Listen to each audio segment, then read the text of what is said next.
Hello everyone, welcome back to my channel. Before I get into today's video, I just want to remind you all to like, comment, subscribe, do whatever it is you do if you want to see more LGBTQ plus content from this face right here. So let's get into the video. So today's video is going to be a little bit different than what I've been doing on this channel so far. I'm going to be talking about Brennen Beckwith today. And there's a couple reasons I've wanted to make a video about this, mostly because they have recently come out with a video themselves talking about the whole situation, but also because I think it's a really good opportunity to talk about gatekeeping, transmedicalism, and just honestly to kind of say I'm sorry to Brennen, but I'll get into that later on in the video. I just want to let everyone know that Brennen does use he, they pronouns, so I will be using those interchangeably throughout the video. I just want to put that out there. So for people who don't know what the situation is, I'm gonna catch you up. There is a YouTuber named Kalvin Garrah who has been on the platform for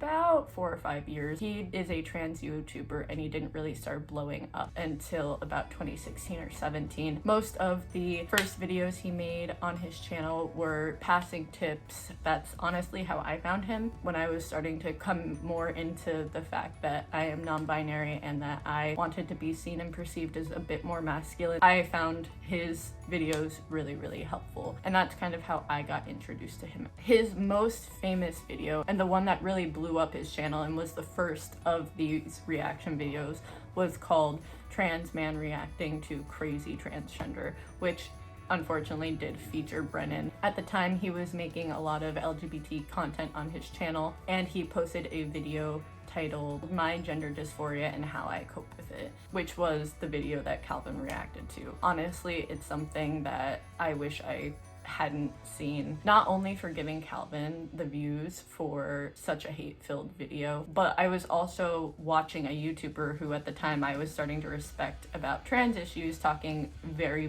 negatively and making fun of bullying, laughing at another non-binary person. It was this video and all the other ones that he put out after that that really started making my views change about myself being a non-binary person and kind of viewing and putting other non-binary people in a box, which isn't okay. In Brennen's original video, which he has now put back up on his channel, they originally just talked about their own gender dysphoria and body dysphoria. They never said anything about how this is what all non-binary people felt. He only ever said this is what my dysphoria is like, and was explaining how it felt to him. If you watched Kalvin's video, which has now been taken down, he went on long rants about how if Brennen really felt dysphoria, they wouldn't be wearing such colorful stuff. They would try to hide their body and that kind of stuff. Not to mention Kalvin misgendered him the entire video. Literally 30 minutes of misgendering Brennen. So Kalvin's video was posted back in 2018. The reason I'm talking about it now is because Brennen is actually come out and is now making a 3-part series talking about his experience about being canceled, bullied, harassed, and literally had to go ghost online. I will link that first video down below, so if you want to check out their channel, I would highly recommend it. The video is about 35-40 minutes long, but they go into a real depth of everything that happened in that first video and how they felt. Honestly, I cried when I watched it because they just didn't deserve it. They not only talk about the PTSD and everything that came along with being bullied and harassed online, but they also talk about how it physically, emotionally, spiritually affected them in real life. They go into talking about how they closeted themselves online. In real life, they didn't really tell anyone about their gender identity because he was afraid that people wouldn't respect it, just like all the people online that were sending him hate. It was during this time that I still watch Kalvin's videos. I wish I hadn't. He, like I said before, has made a lot, if not his whole career, based on reacting to non-binary people, and haven't really realized how much it affected me until about 6 or 7 months ago. I realized that watching his videos actually was making me so much more dysphoric because there was this trans man telling me that if I didn't feel this certain way, I wasn't trans or non-binary enough. And I listened to it. I identified as gender fluid for a long time, and I remember the specific video that he just was like, gender fluidity is, he said the R word. I'm not gonna say that here, but it just made me feel really dumb for identifying that way, and I shouldn't have let someone influence me and my own identity and how I feel that much. It made my dysphoria so much worse. I started getting a lot worse voice dysphoria, chest dysphoria watching him, because Kalvin perpetuates this stereotype that there's only one way to be trans or one way to be non-binary, and I fed into it because I had so much self-hatred built up from not being either a cis person or being a binary trans person. And that's what the problem with this whole thing is. This trans medicalism, gatekeeping ideology that I'm not gonna say a lot of the trans community has now, but there are definitely still people that hold on to this idea that there's only one way to be trans.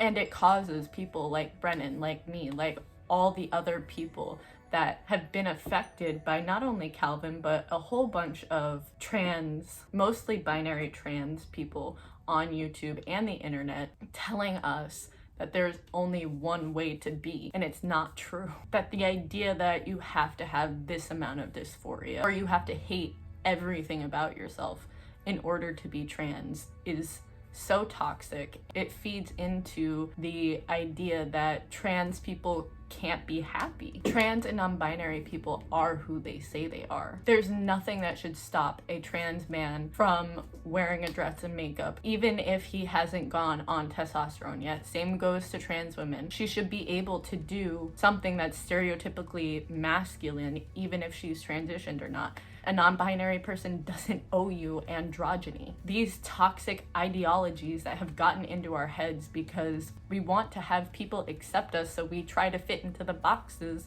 that society has offered. I'm talking about this because it's something that has affected me. Gatekeeping and trans medicalism hurts the trans community. There's such a big part of me that wishes I had found Brennen's videos and YouTubers like Brennen before finding YouTubers like Kalvin, because all Brennen was trying to do before they got bullied off the internet was trying to spread positivity, trying to spread this message that you can be happy and you can be trans and you can be non-binary and you can look however you want and it's still valid. And you know, it's amazing because I genuinely think the trans and non-binary communities are moving towards love and acceptance. So Kalvin has actually taken down the video, even though it was up for 2 years. It got over 2 million views. But the thing is, has Kalvin actually changed, or is he just trying to get rid of that non-binary hate-filled videos to make his image look better? Well, I'm gonna let Brennen answer that for you. Which has caused some people to believe that he's changing. The conversation we're having in trans activism does not reflect his ideology anymore. So it makes sense that he would try to change his ideology or learn something or grow, or at the very least he's trying to change his image to be more accepting and be more open-minded. He's known for being controversial. It's not just hating on me personally that he has to answer for. He has called people the R word and defended it. He's friends with Blair White. He bullied countless trans people like myself. He's literally admitted publicly to having a god complex. Deleting the video he made about me is just too little too late. And even if he has apologized and repented for the damage that he has caused, the damage is already done. Sometimes you cannot be forgiven. Besides, he still has a video calling me personally a transgender on his channel. But of course, some people have commented on my TikTok telling me that I need to give him the benefit of the doubt because maybe he did take it down in good faith and he did change his mind. And they're right. I do need to give him the benefit of the doubt.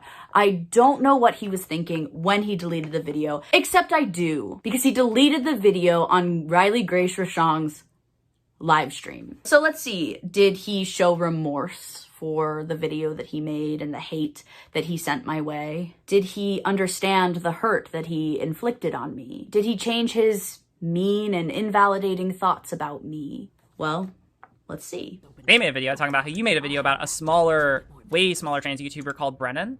That's what I'm talking about. That video that I'm probably gonna take down. Yeah. Like, because I was really young there, and I do disagree with a lot of what was said. I don't remember how many views it had at the time, but it had like it was the video that had. Brennen didn't have that many subscribers, but the video had a lot of views.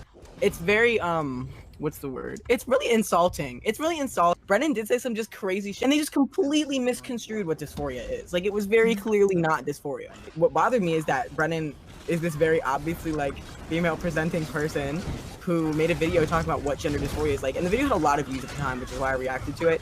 And it was just so misinformed. Video. The only thing is though that I don't disagree with some of the criticisms I made, and I don't want it to look like I don't disagree, because I really don't like I will say this to this day, I really don't like people like that speaking up over trans masculine people that are actually transitioning when they have no plan to transition or do any of that.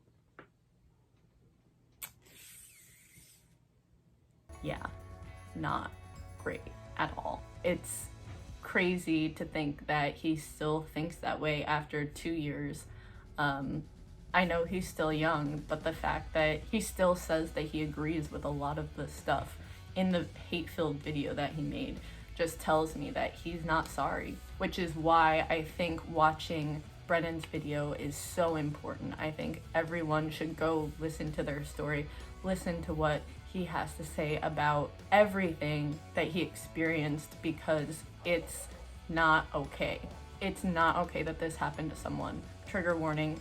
They talk about having PTSD, getting death threats, about having a eating disorder and getting an eating disorder because of this. There's so much real life consequences that came from this one video for Brennen, and not just Brennen. Brennen recently put out a TikTok asking if any other people had negative experiences with Kalvin, and a lot of people responded.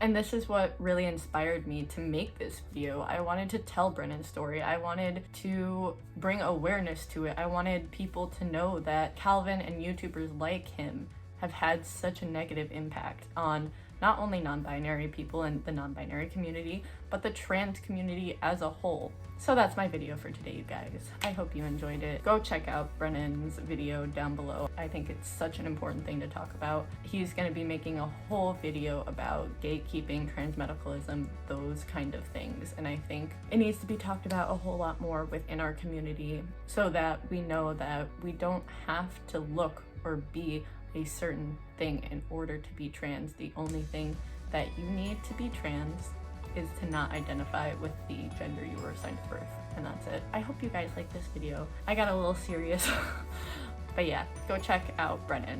They are adorable. Go watch their TikToks, they're a blessing. And I will see you guys in the next video.